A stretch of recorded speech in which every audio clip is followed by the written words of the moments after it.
Hi guys, welcome to another episode of Your Technologically Inept Foods Teacher. Today we are making Mrs. K's banana cream pie recipe. So the main thing with this recipe, I'm going to teach you how to make a graham cracker crust. Now if you don't have anything to make the crust, that's totally fine. You can do just the pudding inside the butterscotch pudding.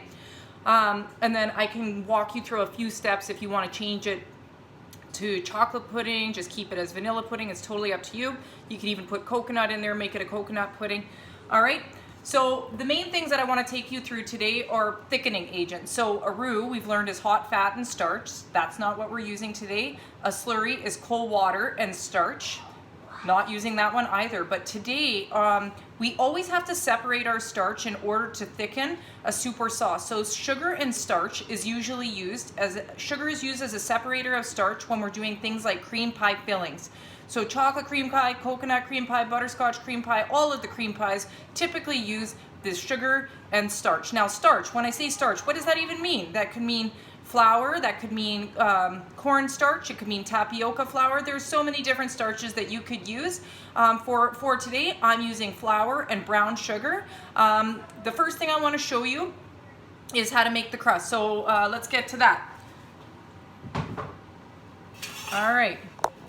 So what I have here is I have my graham cracker crumbs. Now, graham cracker crust is super easy. You just take the crumbs, you moisten them. You just want them to be moist, okay? They kind of look like moist sand like you would find at the beach. You definitely don't want them to be wet and greasy, okay?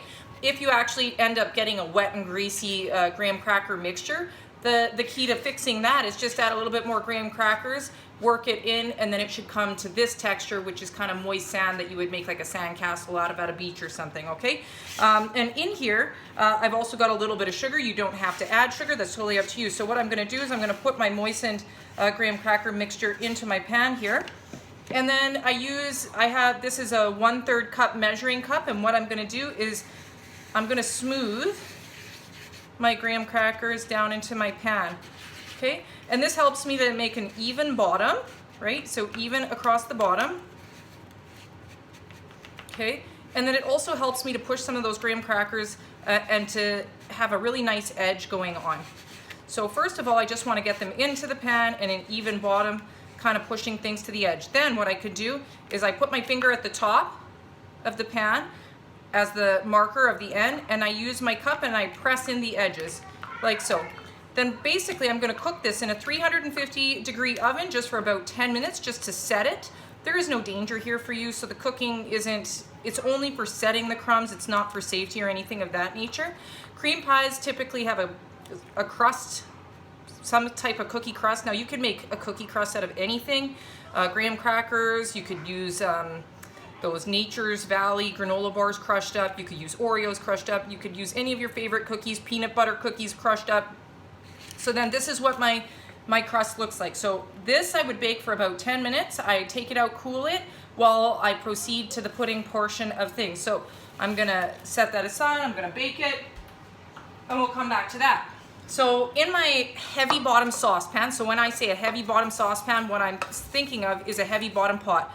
What do I have in here? So to separate my starch for a cream pie, I'm using brown sugar and flour in this recipe. Now, if you have a person who's a gluten-free person who can't have flour, you can substitute out the flour and instead use cornstarch. So cornstarch is safe for your gluten-free person. All right, of course, graham cracker crumbs are not safe for your gluten-free person, so maybe don't combine those two together. All right, so then from here, you're gonna put in your cold milk, okay? And then we're gonna pop it over heat and thicken it until it coats the back of a spoon. And the main complaint I have with kids, now to get this really smooth, you have to add the milk really slowly. And I wanna challenge you to use that figure-8 motion that I taught you in class, because we've learned this before in making different sauces. Now, if you're in my grade 10 class, you might not have learned this before, but if you make a figure-8, it covers more surface area of the bottom of the pot, which prevents things like scorching. Scorching is a term that we use for burning milk to the bottom of a saucepan, or burnt milk, and then eventually you'll get what we call like black specks in your pudding. Now, I said that I would tell you how to make other types of pudding. Now, Basically, this one is a butterscotch pudding because I use brown sugar instead of white sugar, but you could totally substitute out the brown sugar, use white sugar if that's what you have and you don't have brown sugar, that's totally fine. And then if you put the milk in, basically, and you put in vanilla at the end, you have a vanilla pudding. If you add in a little bit of coconut extract, add in a third a cup of toasted coconut, you'd have a toasted coconut cream pie, okay? Now, if you want to make a chocolate cream pie, I might add 30 mils of cocoa at the dry stage. So you would add the cocoa in with the sugar and the flour, and cocoa would go together, and then you would add in the milk. So cocoa would not get added in once the liquids are added, otherwise it will clump. Kind of like cocoa clumps on the top of hot chocolate when you pour the hot water in.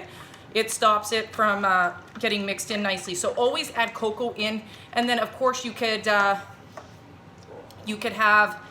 any bottom, so you could put bananas on the bottom, you could put no bananas, you could have coconut banana cream, you could do any combination that you want. Now if you don't have the stuff to do the crust, I'm sure that you have, but this is like a homemade pudding, so you could just choose to do the pudding, which would be totally fine. Any of the options that I gave to you, I have 2 recipes included that show you where to put the ingredients.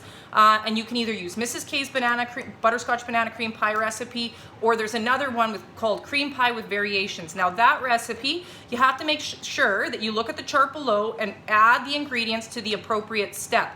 Now make sure it's the appropriate step of the cream pie filling, not the crust, right? So if it says add cocoa powder, add it at step 1 of the cream pie filling, but not step 1 of the crust. So just make sure that you're careful there because a lot of kids make mistakes. So what I'm gonna do is I'm gonna pop this over heat. I'm gonna get it nicely thickened, and then I'm gonna show you what my finished pudding looks like and how to assemble my banana cream pie. So see you in a sec. Hi guys, I'm back here with the second part, so the filling of the butterscotch banana cream pie. Now, so basically I have a nice thickened filling. You can definitely see it's a thickness where it would coat the back of a spoon. So the term in making sauces where a sauce coats the back of a spoon in the degree to which it does that is called the nappe. So we refer to that as the nappe. So it's very nice, it's silky smooth, but our second thickening agent outside of flour is actually also going to be egg yolks. So what I'm going to do is, we can't just dump an egg yolk into a hot pudding because otherwise we'll have scrambled eggs. So we have to use this process called tempering, which means we need to acclimatize these egg yolks to the temperature of the pudding, and then put this mixture back in here, and then just put it over the heat for a small amount of time more, okay? So that's what I'm gonna do. So we don't want scrambled eggs in our pudding. You want your pudding to be nice and smooth and creamy. So I'm just slowly pouring my pudding in while I'm beating it. So you definitely need to be beating it at the exact same time. All right? So you might want to add maybe, I'm thinking like a half a cup here. So the eggs are acclimatized. So now I'm going to switch back over to my whisk. So a whisk is always, you know, your favorite tool when you're doing any kind of sauces, especially ones that involve milk. Milk is very delicate. So you got to make sure your temperature, especially if it's on the direct heat, okay? Because I don't have a double boiler at home, and I find a lot of my students complain it takes so long to use a double boiler. So what is a double boiler? So water in the bottom pot, and you have a bowl on top, which is called a bain-marie, or you have a pot that fits on top, and that's a double boiler. So I'm doing this over what I call direct heat, which means your temperature needs to be lower because you don't want to scorch, which means burn your milk to the bottom of the pot, and you need to have a constant stirring. So I'm just going to increase my heat slightly. We want to make sure that those egg yolks are cooked and helping us to thicken our pudding. And the very last additive that we're going to put in, and usually these two things go in at the end of any cream pie mixture, and that's going to be butter, which is going to give it a nice smooth and glossy finish. There's a lot of screaming because people are playing video games while I do these videos. It's going to give a smooth and glossy finish, and then whatever extract you choose. So today I'm using vanilla. You could use almond, you could use coconut, you could use whatever extract you have in your pantry. Now, the extracts in those tiny bottles, extremely strong, so only use 1 or 2 mils, whereas vanilla, you could probably get away with 5 mils, okay? So that should be good. So I'm going to put my finishing agents in, so my 30 mils of butter, and my vanilla, which is going to finish things up nicely here. Now, I say that banana cream pie is what you call a made to order pie, which means you need to eat it the day that it's made, because the bananas at the bottom of the pie are not going to be good tomorrow. So you never leave this pie overnight. So the day you make it is the day you need to eat it. All right. Now you don't have to have bananas. If you hate bananas, you're not a banana person, you could just add, you know, the cream, or you don't even have to do the crust. You could just enjoy the pudding. I mean, my mom did that for us and just put the pudding in custard cups for us when we were young, and we just had homemade pudding. Now, like I said, there's a ton of ways that you can adjust this. You could use white sugar and then have a vanilla pudding. You could put cocoa with white sugar and flour and have a chocolate pudding. You could put coconut in and have a coconut pudding. There's a ton of ways in which to do that, but the main thing is that you got to make sure you temper the eggs and never add an egg into a hot pudding mixture. Otherwise you will have chunks of scrambled eggs inside your pudding. So I can see that it's starting to get a little bit thicker again, which is my egg yolks working as a second thickening agent to my starch, which was flour. Okay, so, and again, that nappe is getting thicker and thicker, which is really, really good. And then remember, anything that's cooled is going to be way thicker than when it was hot. So when something is cool, it's going to be thicker than when it was hot. If it's hot and it's looking like this, then that means it's going to be pretty thick when it's cooled. All right, so I'm going to pour this. So check this out. So I've got my crust baked at 350, 10 minutes. It's all set. I've got my banana sliced in the bottom of my pie crust. I pour in my pudding.